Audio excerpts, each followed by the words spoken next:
geeks and geekettes, ladies and gentlemen, boys and girls, gats and kittens, comic book fans all over the world, welcome back once again to another edition of Ask Chuck Dixon, where you get to ask me, a comic book writer, about what I do for a living. And what I do for a living, oddly enough, is I write comic books. Let's not waste another second. Gentle Savage writes, Mr. Dixon, what are some of your favorite novels? And when it comes to reading novels, which genre do you enjoy reading the most? Also, are you a fan of Tom Clancy novels at all? Yeah, let's get to that first question first. I used to be a huge science fiction reader. I don't read any science fiction anymore because it's kind of left me behind. But this is one that made a huge impact on me when I was in junior high. We had a book fair. I don't know if schools still do that, where people would turn in their paperback books, donate them to the school, and then the school would raise funds for the library or whatnot, selling those used books at a book fair. And I picked this one up, and boy, am I glad I did. I was unfamiliar with the writing of Richard Matheson up to this point, other than the fact that, looking back, I realized he wrote all the best episodes of the Twilight Zone, and but boy, this one grabbed me. I've read it, I've reread it over the years. Just if you're not familiar with the story, I mean, it was made into a Will Smith movie recently. It was made into a movie called Omega Man. It was made into a movie, still the best version of it, in the 60s, The Last Man on Earth with Vincent Price. And it very much the inspiration for things like Night of the Living Dead and the whole zombie genre. Even though in this novel, the dystopic world of the near future is ruled by vampires. Vampires have taken over the planet as the alpha predators. And Richard Neville, a scientist, a biologist, a pathologist, is the last man, as far as he knows, on Earth. And he is surrounded by hordes of vampires trying to show up at his house each night and kill them. And then each day, he goes out and kills as many of them as he can. Just a terrific page turner of a book. And it's basically a horror, action, sci-fi thriller, but it's also got quite a bit on its mind about the human condition. And shocker ending, just a terrific ending that will stay with you the rest of your life. Cowboy and the Cossack is another favorite novel. Now, I've read hundreds and hundreds of novels. I'm just off the top of my head here. Claire Huffaker, experienced Western writer, wrote a lot of great TV Westerns and a number of excellent Western films, including the Comancheros, great John Wayne flick. Cowboy and the Cossacks plotline is so simple and so elegant. During the time of the Tsar, a fortress in Siberia, the people there are starving, and they're not going to last the winter unless they get sustenance. And someone comes up with the idea of importing Texas Longhorns from the United States to Siberia.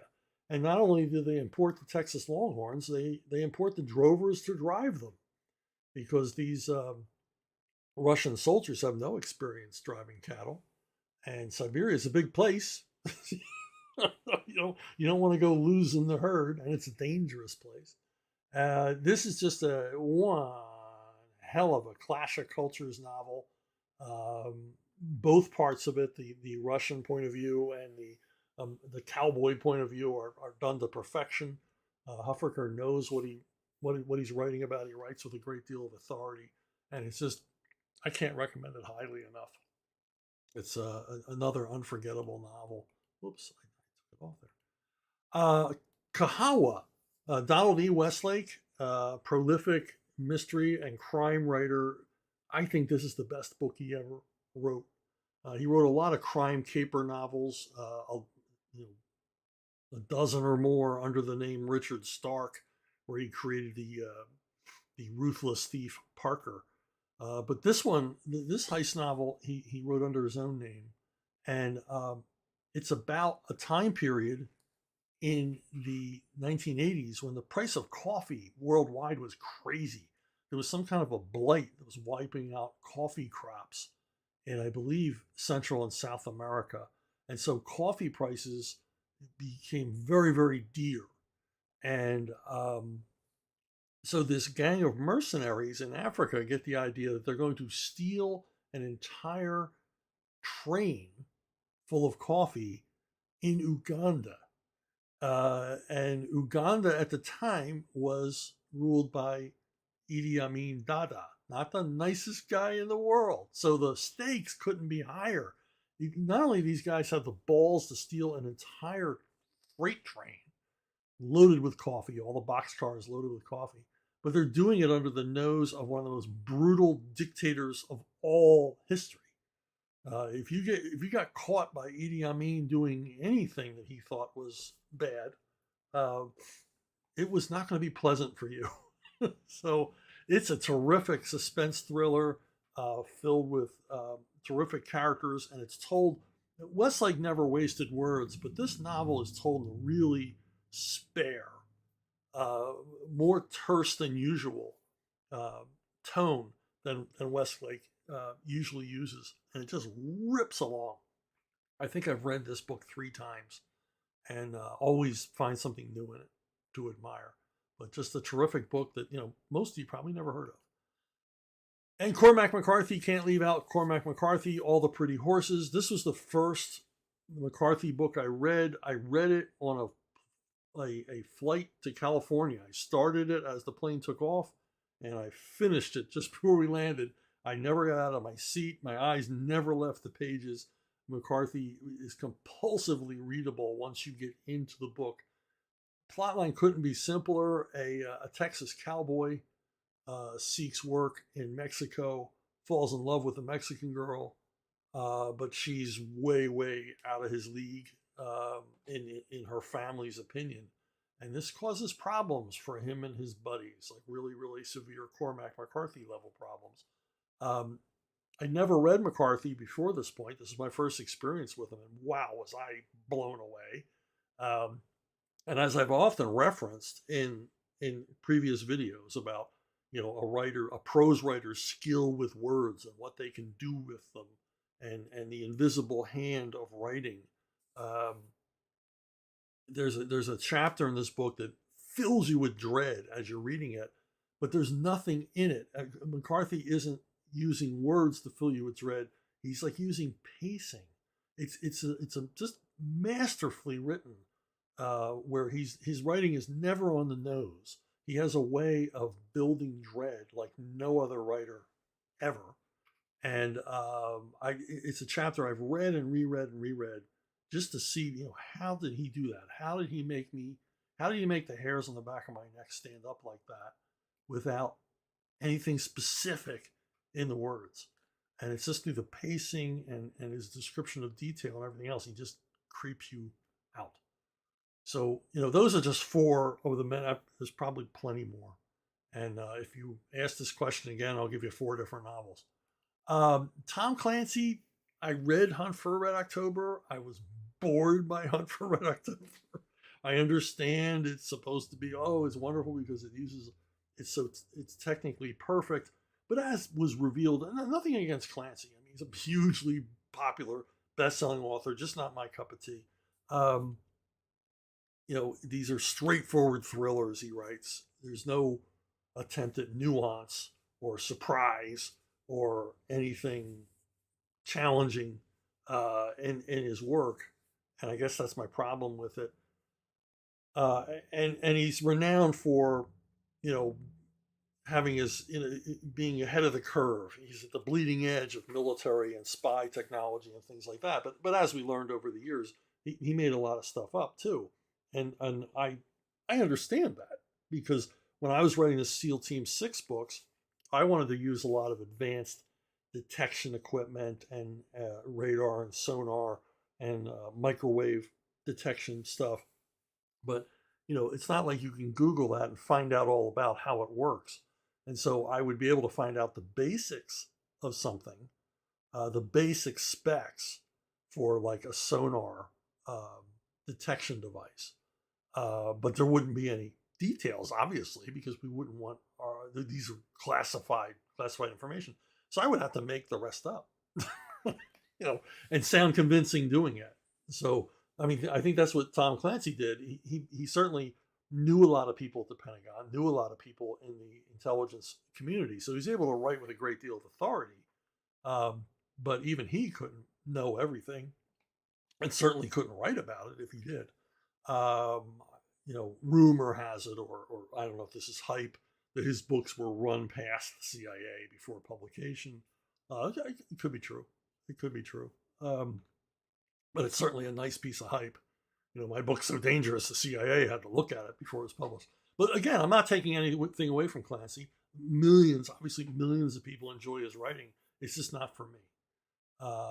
It's not the kind of thing that I read a lot. I mean, I read his book without remorse, largely because it was like a vigilante justice thriller, and I just thought it was weak cheese, because he didn't get into the grit of a story like that, and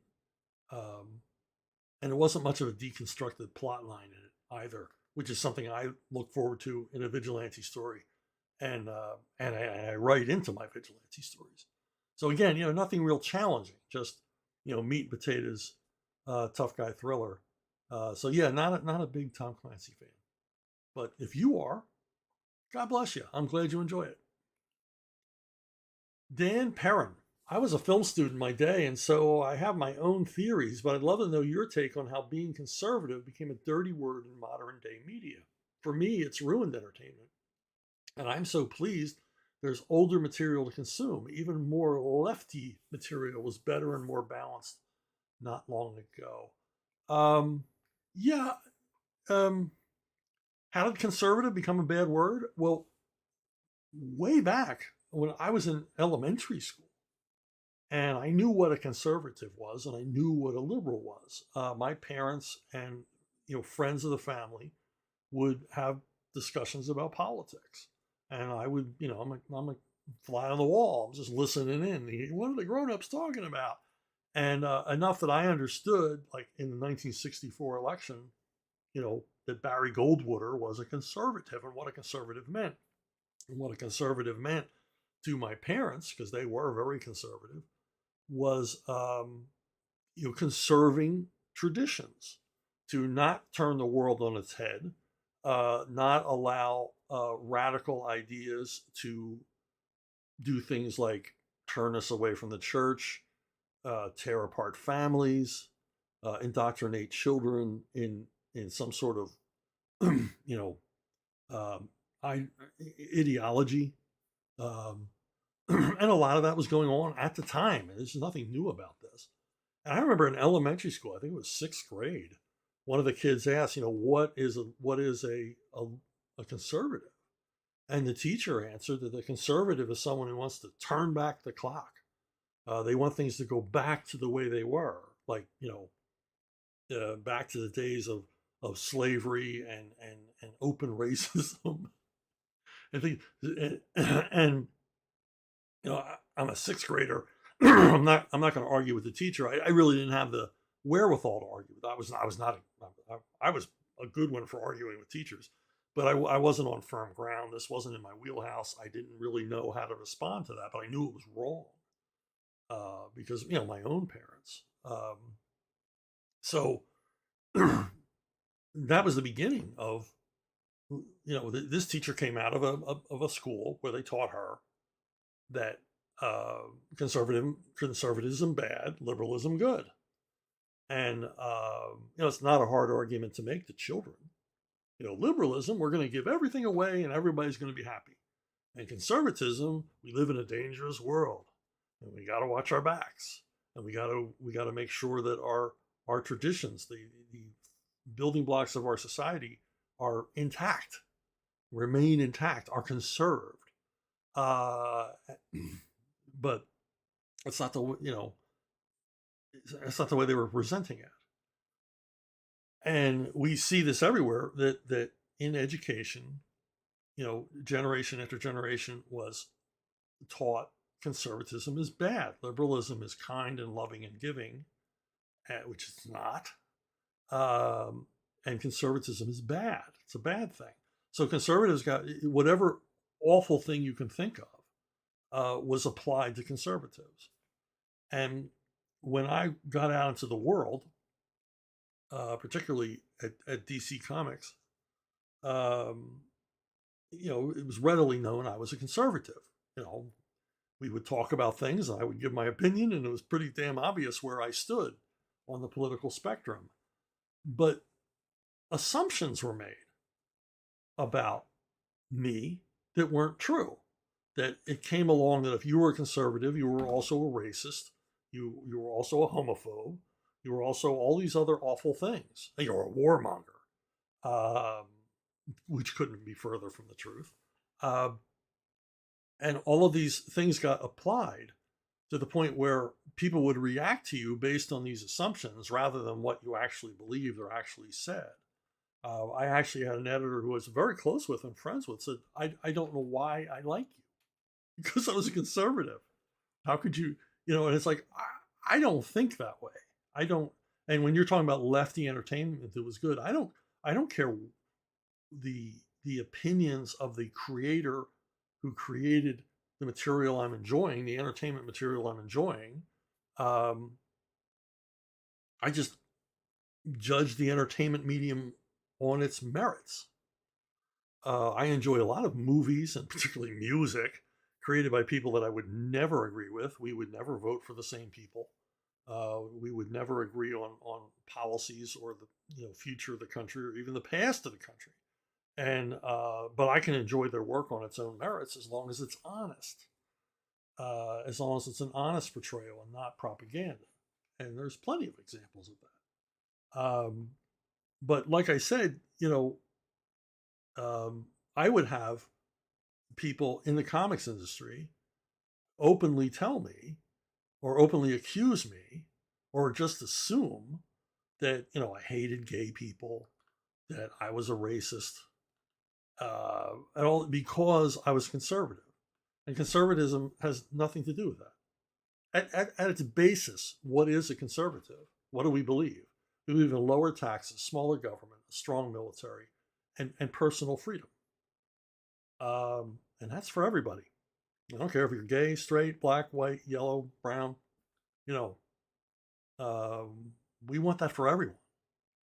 And I think that George Bush did us a disservice when he started talking about compassionate conservatism. I think conservatism is compassionate in the way that your parents are compassionate when they tell you no, or send you to your room, or give you a timeout. They're trying to teach you something. And just, never saying no and being nice and giving away things and pandering to people, in the end, that's not a kindness. As someone once said, you don't make someone stronger by carrying their burden for them. But yeah, I mean, that's basically the misconceptions about conservatives that are rampant in the media today and in politics today come from our education system. It's like the old song said, you have to be carefully taught. And that's what they did. Okay. Next up, JDC, Mr. Coates. Chuck, you've talked about your writing process over numerous videos. I also understand that in reality, you are always writing, if only in your head. But I have a question about when you actually sit down and write. Do you have a daily disciplined block of time to write? Do you prefer to work daylight hours or night hours? Also, do you find it re-energizing to take a couple of days, weeks off from writing, then come back to it? Or do you prefer to power through writing till you complete a specific assignment? Yeah, I don't take a lot of time off. I recently took a month off, and that's the first time in close to 40 years I took any significant amount of time off. And quite frankly, it's because, I got a little windfall of cash. And I thought, well, I don't have to earn anything this month or next month. So I just took a month off. I went up north and visited family, read a bunch of books, watched a bunch of movies, exercised a bit more, and all that stuff. A little bit of staycation, a little bit of traveling, and I didn't really need it. And while I was away, as you say, I kept writing in my head. I kept thinking of things. As far as a set schedule, I get up in the morning, I exercise, I have breakfast, and then I go into my office, my home office. And I recently read a book of interviews by Carl Barks, and basically his day was like mine, where he would warm up. He'd just warm up, sitting there thinking or doodling or whatever. And it really wasn't until 3 in the afternoon that he got down to it. And then he would work into the early evening, say, 7, 8 at night. And that's generally how I do it. If I'm on a roll, like currently I'm writing the next entry in The Horseman for the Rippaverse. And I really got on a roll this week. And so I was getting an earlier start because I knew what I was doing. I knew where the story was going and ended my days earlier. So it's really up to me. I know writers who write all night, but I once you have kids, you really can't do that. And it's not fair to them. You got to be around for them. So I never really got into that habit of staying up all night. Now, when I didn't have kids, way back when I was writing things like children's books and illustrating children's books, I was an all night guy. I mean, I never saw the sun. I just start, working in the late afternoon and work till dawn and go to sleep. But don't do that anymore. So yeah, it's kind of a regular, irregular schedule. I don't work on weekends. I will occasionally take a Zoom call, but but I don't work on weekends. Okay, Ace Mowick. I seem to recall you mentioning prior that you suggest someone that wants to write should do other things before becoming a writer. That way they can have experiences in the real world, and have a frame of reference that keeps them grounded when writing. What would you suggest for a aspiring writer? Well,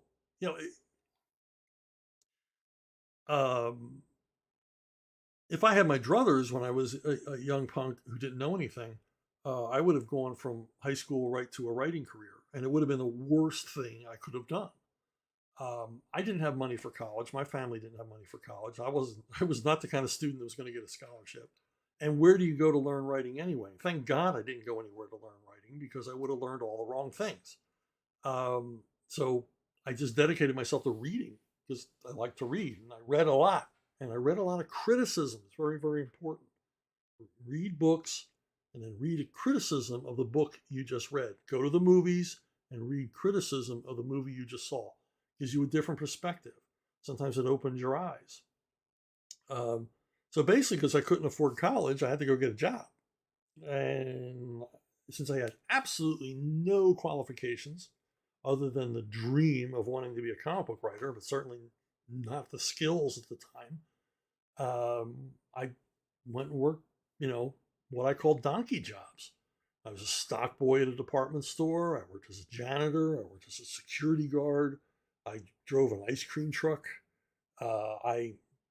This is how old I am. I was a pin changer in a bowling alley. This is a bowling alley did not have automatic pin changers. They had pin boys, and you had to be behind the scenes. And I still have a knee that gets sore if I'm in cold weather from getting hit by a 10 pin. So it, and by doing that, it wasn't those jobs. I worked graveyard shift at a 7-Eleven, which probably taught me more about the human condition than any other job I've ever had. You really see the dregs of society at 4 a.m. at 7-Eleven. But anyway, this afforded me an opportunity to meet a lot of people and get out of my comfort zone, although I don't think I ever really had a comfort zone. I was a naive, dopey kid, and I just took everybody as they came. And so I got to meet lots of different people from all over the world and all over the Philadelphia area.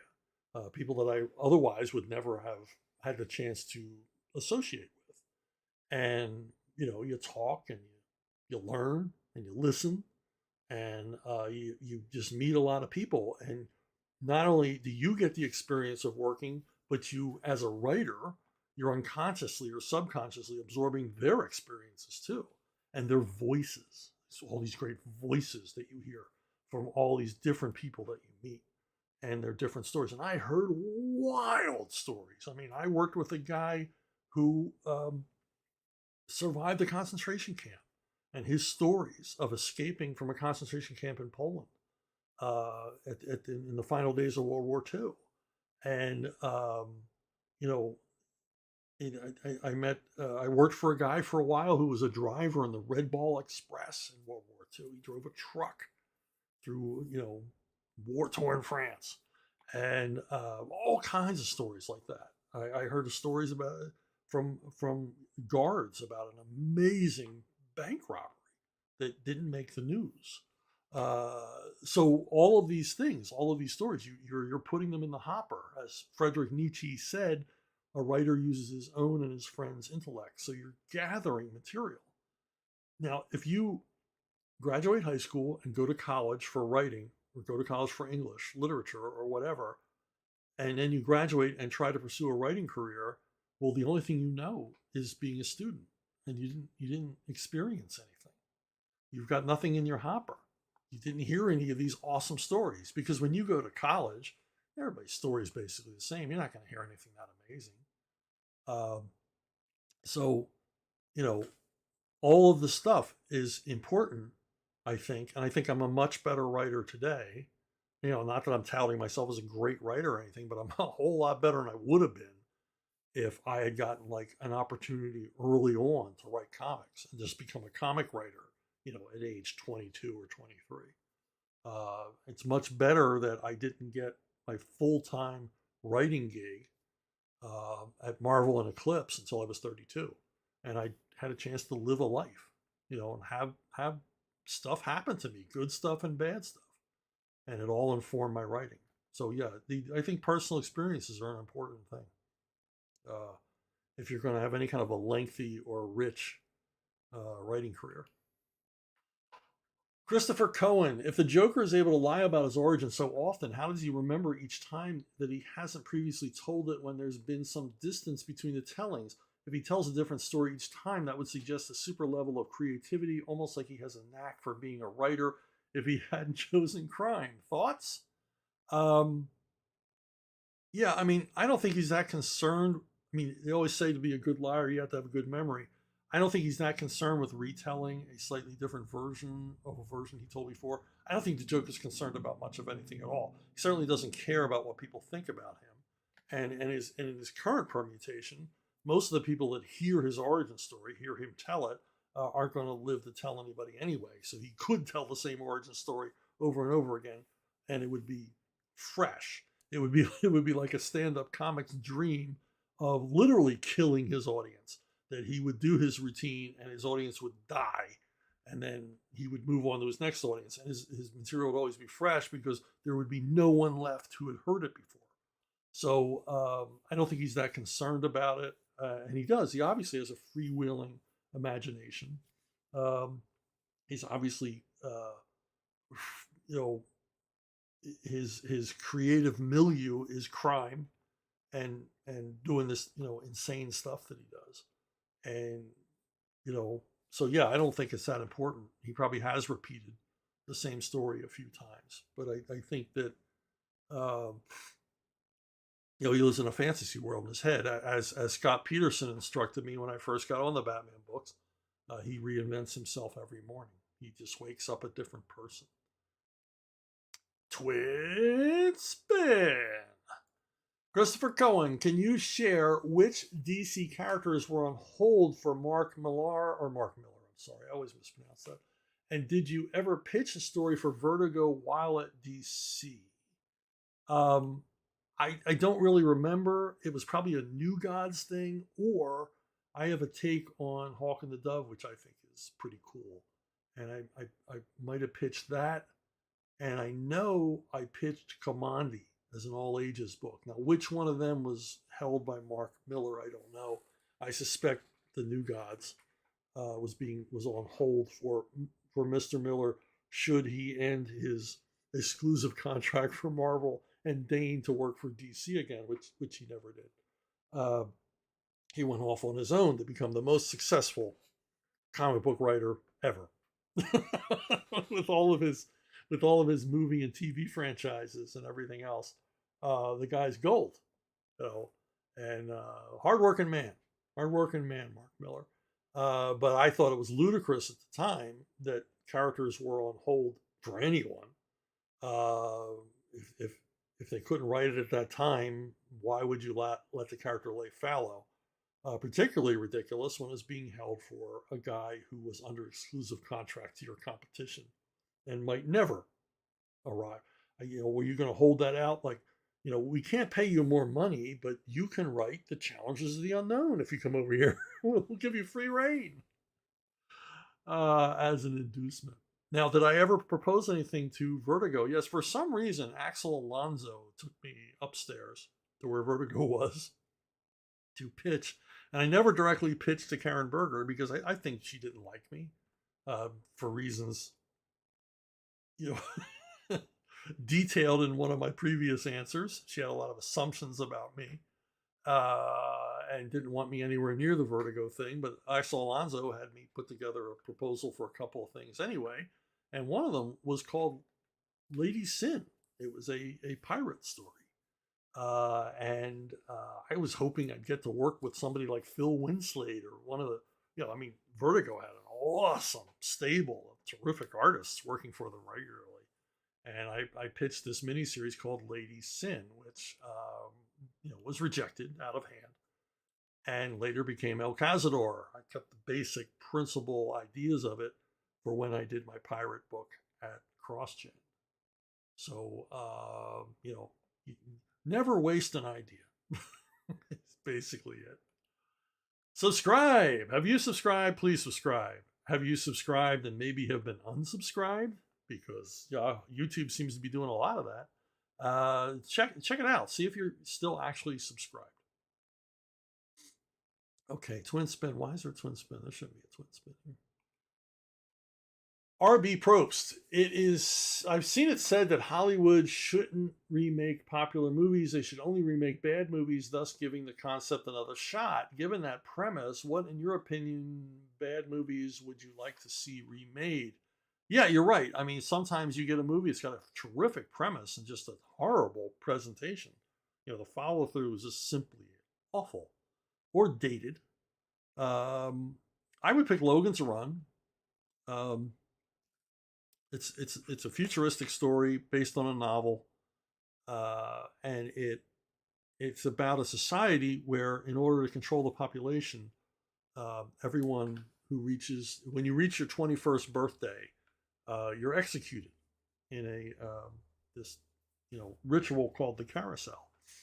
And so it's a society run by only young people. Of course, they're young people with their heads full of mush, and it's a dystopic, dysfunctional society, highly dysfunctional society.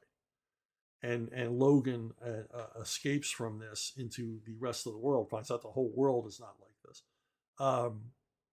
The movie is really dated and really goofy, and they raised the age to 30, which I thought took some of the fun out of it. Because they're making a lot of movies in the 70s, the Youthful Rebellion and all that stuff, and the Consequences.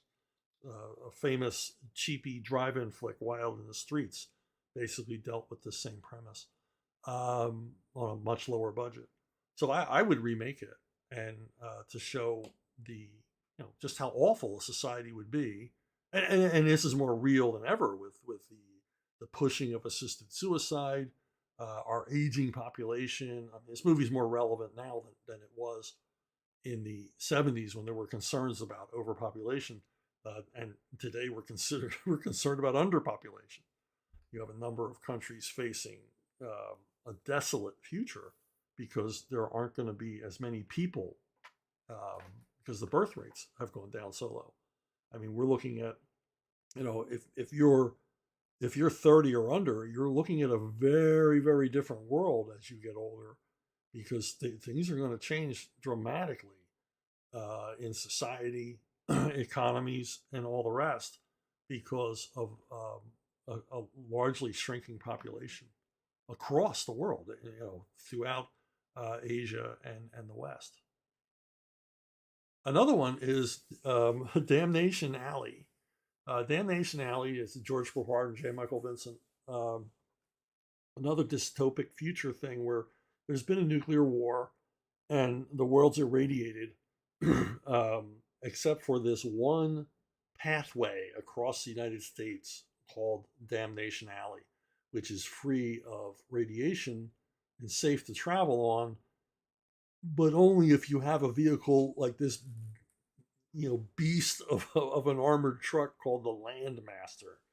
And I forget what reason these characters have to make it from where they are to where they want to be. I assume it has something to do with survival, but they've got to fight their way through a sort of Mad Max world of this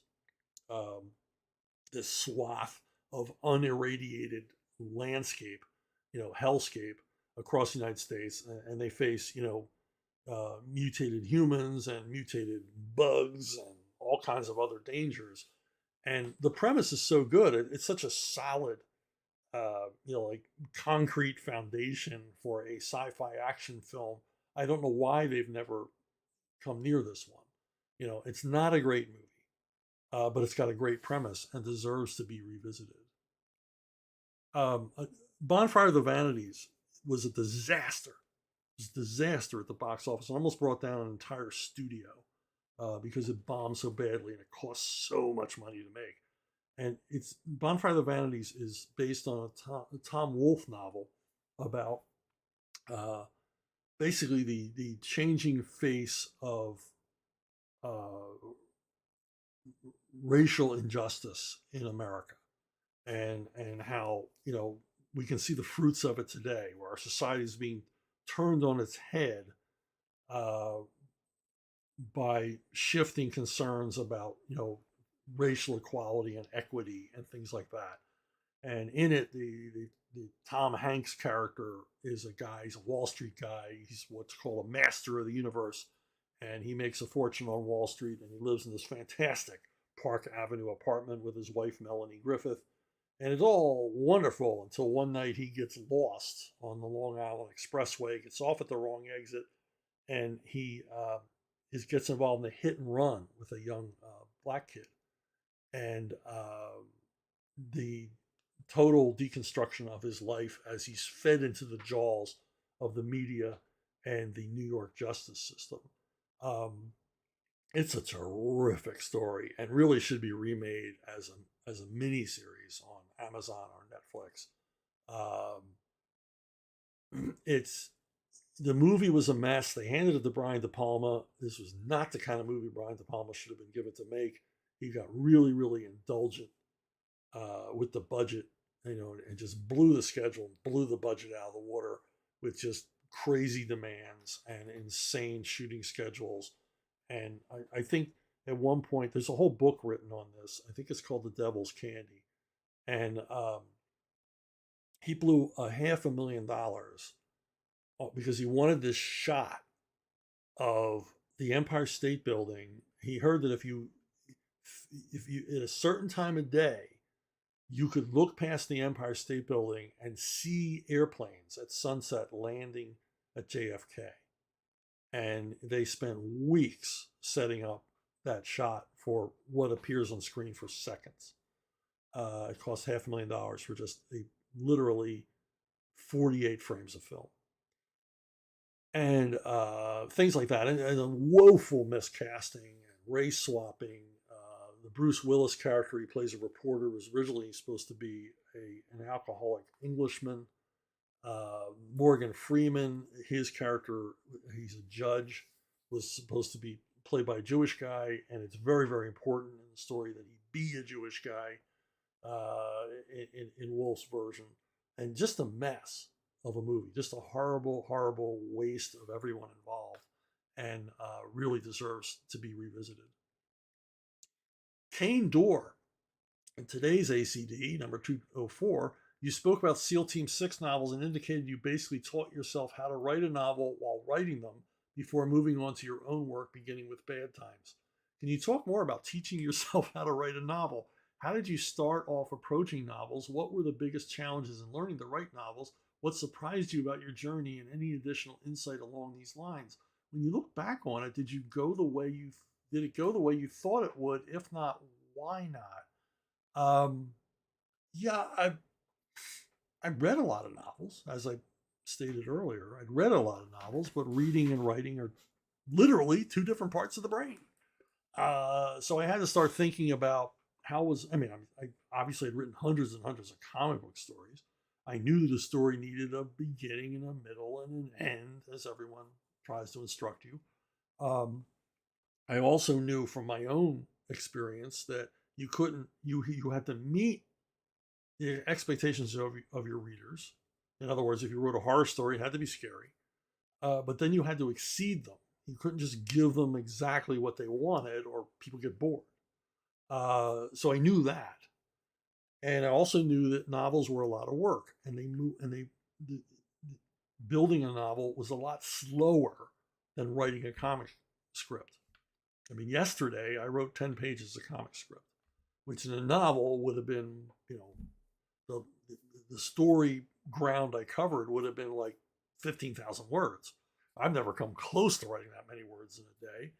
Um, I think the best I've ever done is 5,000 words in a day, and that was a real rarity. 1,500 is a good day for me. Your regular professional, paperback original guys who are just cranking it out, they're 2,000, 5,000 words a day, no problem. Stephen King, I'm sure, has had 10,000 word days.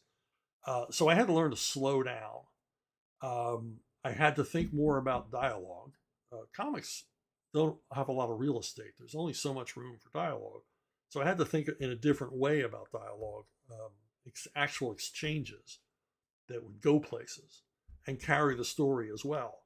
Now, a lot of the rules I learned in comics carried over to novels. Every scene has to serve two purposes. You have to keep the story moving. You have to introduce your characters swiftly and make the reader care about them really fast, and all the rest of it. But um, everything about a novel isn't visual the way comics are, and that was the most surprising thing to me. You read a lot, but you don't think about what you're just reading it. You're experiencing. You're taking it in. You're not in a conversation with the author. They're telling you stuff, and you're listening. Or they're writing it down. You're reading it. You're absorbing it. You're consuming it. And what I didn't realize was how much of how little description you needed to put things across in prose. I was used to working with artists, so I would literally in my scripts describe things to them that needed to be in the panel, and even providing visual reference often. And they would draw it. They would put the picture in the reader's mind, not me. I was putting the picture in their mind, and then they would put it in the reader's mind. Well, now I had to directly put those pictures in the reader's mind, and what really surprised me was how little you needed to do that, because the reader is going to create their own visual landscape. They're going to create their own images for what you described, which makes it really important to establish things like time of day, weather, all those things early on in every scene, so that you're not surprising the reader later on going, oh, I thought this took place at nighttime, and here he's saying, the noonday sun. You need to establish those things early. And in the character descriptions, it's even more important. You've got to get a description, a general description of your character. And it can be very vague and very general. And you got to stick with that and not do anything to contradict it. And because, you, me, and everybody else who reads, when we're reading novels, we read about the character, we take in the description, and we form a picture in our head of what that person looks like. And we do that for every character in the book.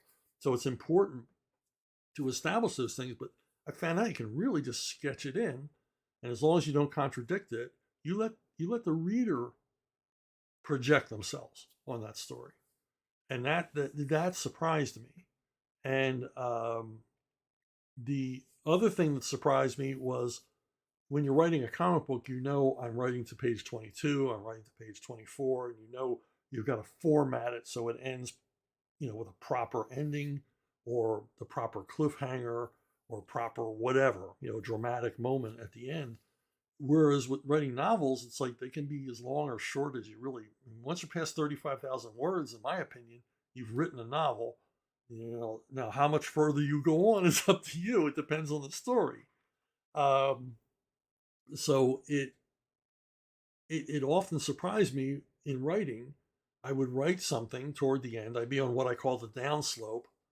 I've got everything's in position, and I know I'm heading toward the end of the book, and I'm writing on the downslope, and I would finish a chapter and then realize, well, that's the end of the book.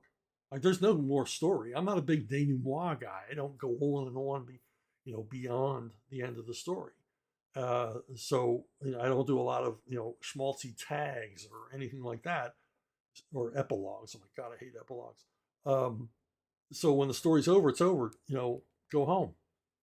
And that surprised me. I would get to the end of this chapter and go, there really isn't anything else to write. There's nothing else necessary. This is a really good place to stop. I think readers will be delighted by where I've stopped this book, even though this morning when I started writing, I didn't realize I was going to be done today. And that's the thing that really surprised me most of all the things. But it's all about building a plot, and it's all about, I think I talk about this later on, that middle passage, which is the toughest part of writing a novel. And here we go. Got some writing tips for getting through the middle of a story you're working on. Yeah, you can't just have, let's use a quest story as an example. You can't just have 16 chapters in the middle of, and they walked and walked and walked and walked and walked and walked some more. You've got to have stuff happening. Now, in Lord of the Rings, we know Frodo and Sam have to, and they've got Merry and what's his face along with them. They have to go from point A to point B. They got to go from the Shire to Mordor, and they've got a mission, and we all know what the mission is. Well, now you got to deconstruct it, and you got to throw in complications and challenges, but not just things that are obstacles in the way. And we know they're still going to make it and everything else. Now you got to throw in really interesting things like Gollum, so that you have not only the quest and the journey, but you have interesting engagements and suspense moments and reversals and all the rest of it. And that's what has to be in the middle passage. You know how you want to begin your story, and you know Ishmael's going to show up in the whaling port and become a crew member on the Pequod, and the crazy captain is looking for the white whale, and you know that eventually they're going to find the white whale. But what happens in between? How do you maintain the reader's interest? And that's the key. And that's where your ensemble cast comes in, and relationships, and basically subplots and mini stories within the story, to hold the reader's interest and not make them think, hey, you're just wasting time here, because you just don't want to jump from the beginning of the story to the end of the story. You need that middle act or several middle acts. And that's the toughest part. And a lot of times when I'm writing a novel, I think about the stuff ahead of time, like in the Levon novels. He has his story, he has his goals in most of the novels, but I also need to provide subplots, parallel running stories, usually involving his daughter, and keep them, keep that pot boiling, because if I've engaged the reader enough with these characters, and apparently I have, when you're reading about Levon, you're still thinking, well, what about Merry? Is Merry in trouble? What's Merry doing now that Levon's not there? And then I always make some trouble for Merry, for her to get into, to sort of, create tension throughout the story and provide grist for that middle passage. Now, this isn't just making sausage. This isn't just, I'm going to throw in some more sage and maybe some pork loin just to fill it out. These things all have to work organically. For me, I've got to believe it. I've got to feel it's not a contrivance. I got to feel this is an integral part of the story. In Good, the Bad, and the Ugly, Tuco and Blondie's continuing betrayals of each other are an integral part of that story to understand these characters and create more and more tension as the story reaches its climax. So, these aren't just filler. They're there to, make the story not longer, but richer. The original movie Shaft with Richard Roundtree had about 30 minutes of story and about 45 minutes of Shaft walking around Times Square to Isaac Hayes' music. So that's how they filled out the middle passage. You see this on TV shows all the time, where at the end of an episode, they'll have this musical montage to show you where all the characters are at that moment. That's nothing to do with the story. Story could very well move along without it, but it fills time. And you don't want to do that as a writer. You don't want to just fill pages. It's not just about word count. It's about providing a richer reading experience. And that's what I try to do. And the middle passage, that is the toughest part for me anyway. And I think for most writers, that middle part of the book, I know where I'm going, but how do I get there? Is a challenge. RB Probst, you got a twin spin. I gave it to you too early. Do you have a favorite work of fiction written by a celebrity? No, I can't think of one. I strained my brain to think of one. I do have a least favorite work of fiction written by a celebrity, and that is Budgie the Little Helicopter. This was written by the Duchess of York, Fergie, and my wife and I we read all the time to our kids. Every night we read to our kids, and it was Dr. Seuss or The Stupids Die or any number of really, really terrific children's book authors, with the picture book and all that stuff. And we even got where we were reading them comics. Hysterically funny. My wife reading Johnny Romita era Spider-Man to the kids. She'd never read them before.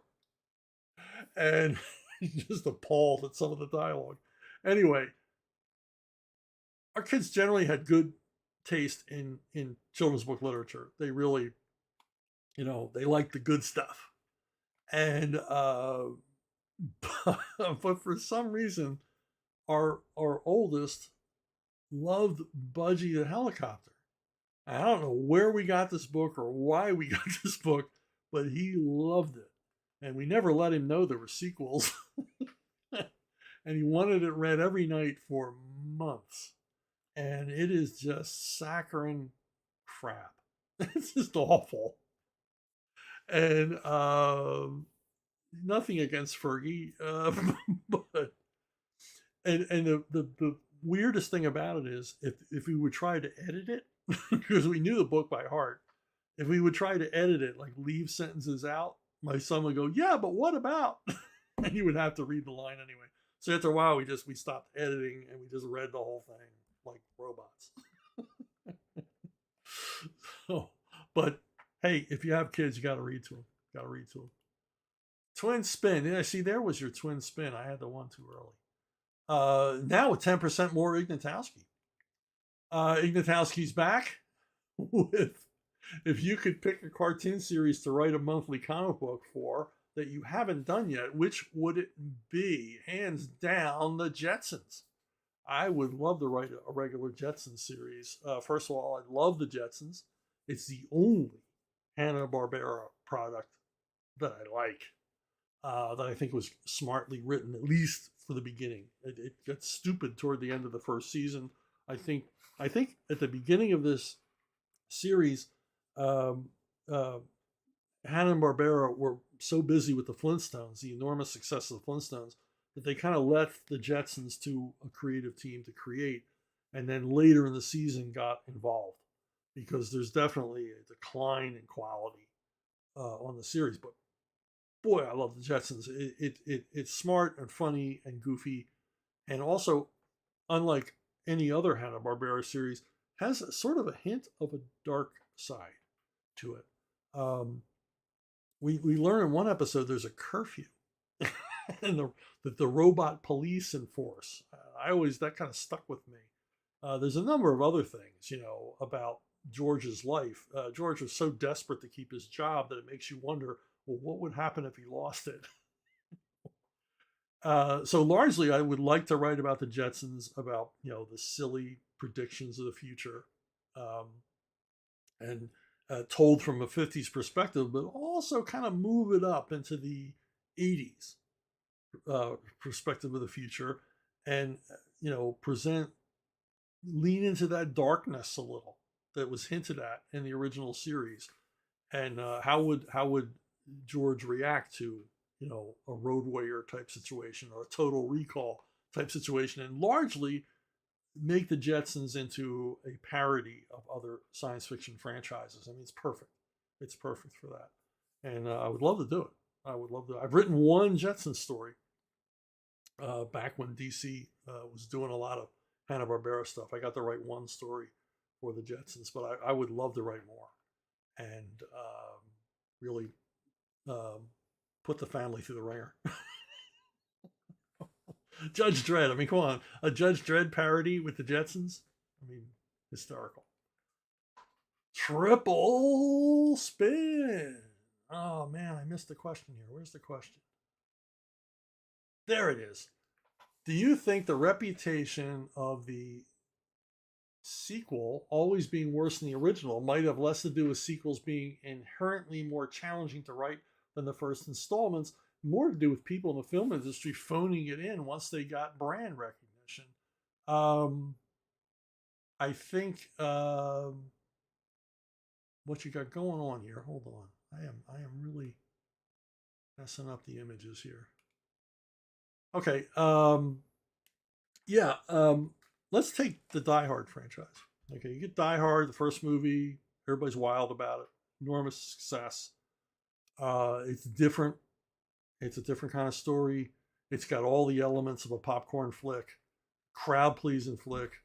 I saw it the week it opened, and the audience went crazy. You know, and good movie. But then you get to Die Hard 2, and Die Hard 2 takes the same premise, and then the movie's too self-referential. It doesn't build on the characters. It simply retells the first movie in a different place and time. And coincidentally, all the same characters are involved, and it's just a little too much. It's way too contrived. Not to say that the original Die Hard isn't insanely contrived in places, but you forgive it because it's fresh and it's new and you've never seen it before. In Die Hard 2, we have seen it before. And the movie even makes a mistake of referring to the first movie within this movie. Like, how could this be happening again? And you're sitting in the audience going, yeah, how could this be happening again? How could, John McClane and Holly be in trouble once again? How could the same reporter who gave them crap in the first movie be on the same plane with Holly, who just happens to be landing at this airport taken over by whatever? And it's a Stephen D'Souza script, so it's too jokey, it's too over dramatic. The lines are just handedly delivered. The stuff in the control tower is cringeworthy when they're talking jargon in the air traffic control tower. I mean, I forget the actor's name, but when he has to say, rack 'em, pack 'em, and stack 'em, it's like, oh my God, this is horrible. This is horrible. The movie's full of contrivances, coincidences, and requires John McClane to have near super heroic invulnerability to even have survived the experiences of the movie. And this is the excess of a sequel. They like the stuff in the first one, so we're just going to do more. We're just going to pile more layers of crap on this, and they'll love it. And of course, that's not what happens. Now we get to Die Hard with a Vengeance. You see the return of John McTiernan as director. He directed the first one. And it's like a return to sanity. And it's what a sequel should be. And I've preached this over and over and over again. If you watch these videos, you've heard me say this over and over again. Die Hard is not so much a sequel as a great story with familiar character put into it. Die Hard with a Vengeance would have been perfectly fine as a standalone movie without John McClane. You could have created a new, washed up, burnout character to play the lead. I mean, it could have been Travolta. It could have been Nick Cage. It wouldn't have mattered. And it still would have been a successful thriller. But what we have here is a terrific thriller movie. And you put John McClane in it so that we're, our expectations are raised. Our curiosity is raised. How's he going to deal with all this stuff? He's familiar to us now. He's like an old pal. And it's a much, much better sequel than Die Hard 2. And it's the best sequel in the franchise. And for my money, one of the best sequels ever made. Because except for the kind of lame ending, which Bruce Willis hated, there was another much better ending, which I don't know the details of. Much better ending planned. Other than that, I mean, it's just a terrific movie and how a sequel should be done. It kind of further explores his character a little bit, but mostly just puts a guy that we want to see succeed into a compelling, engaging, terrific, complex crime story. He's solving mysteries and there's chases and all the gunfights and everything else we want, but it's not a remake of the original. It's just a terrific action film with a character we already like. So one more thing, recent weeks I've been recommending movies. People want movie recommendations from me, and so let's head on through the 70s a little bit more. Boy, I am just messing up the images today. Blue Collar. This is a movie that blew me away when I was a young man, or younger man. And it's a story, Richard Pryor, Harvey Keitel, and Yaphet Kotto are auto workers at the Checker Cab plant in Detroit. And it just goes through their wretched lives as employees of this automobile company. And, working with a crooked union, working with crooked management, and all the rest of it. And they decide to get their own back by stealing from the union's safe at union headquarters, stealing the union dues. And while they're doing that, they uncover a secret deal between union and management that neither union nor management wishes to be made public. And it's a crime thriller, but it's also it's written and directed by Paul Schrader, who does not shy away from controversial material. It's an indictment of the ruling class, and the film couldn't be more relevant than it is today, particularly in a scene where Yaphet Kotto gives a little monologue about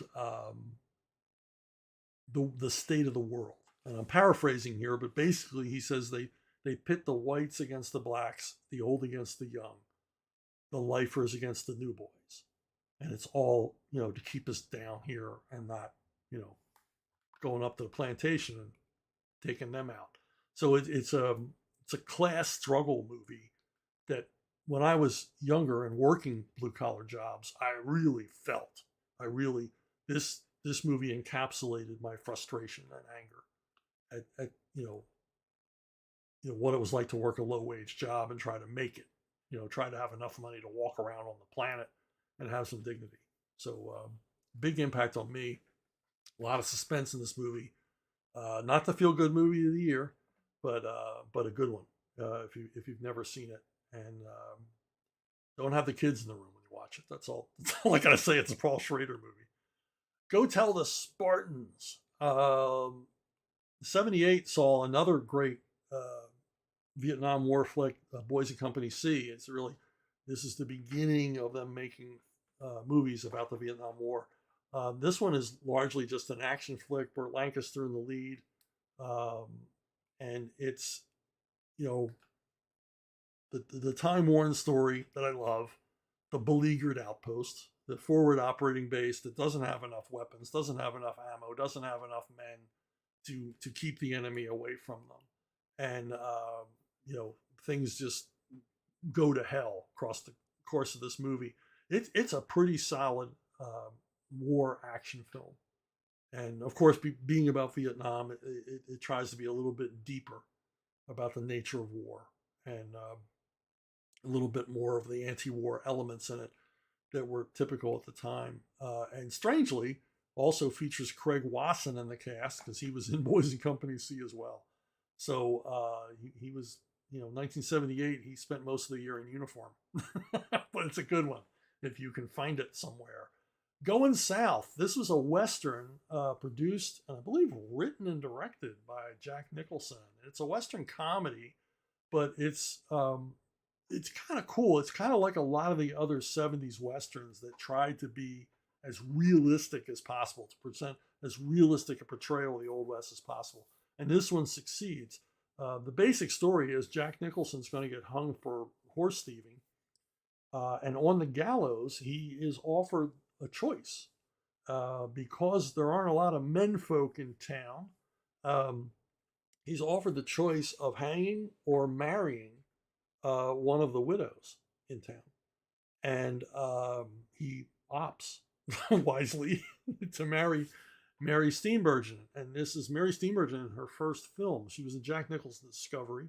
Story has it, he discovered her. She was a waitress in a restaurant, and he was giving her some crap, and she gave him crap right back. It was like the scene in Five Easy Pieces, except she was not the victim. She just gave him crap back, and he really liked her and suggested that she look into being on the screen.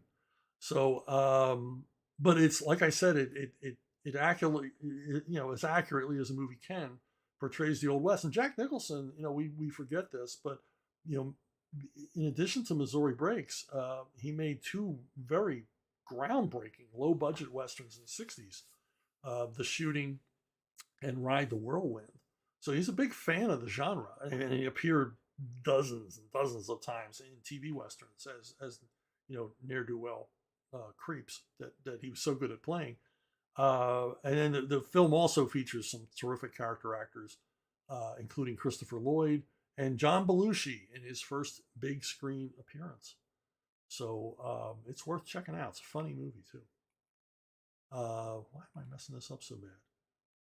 So anyway, yeah, I didn't want to show that either. There we go. Hey, if you want to contact me, we had some questions about where to contact me, where to submit questions. You can go to brunobookstore@gmail.com, brunobookstore@gmail.com, and that is the best way to reach me. I check it a number of times a day, and I will not miss your questions. That's where every question today came from. And you also, you'll get on my email list, which I don't think is a bad thing. Oh, man, I'm messing up the images today. What am I doing wrong? Anyway, that's it for this week. Thanks for listening. Thanks for watching. Thanks for subscribing and liking, and spread the word. And let's grow this audience a little bit so that I can answer questions from everybody who has one. Okay,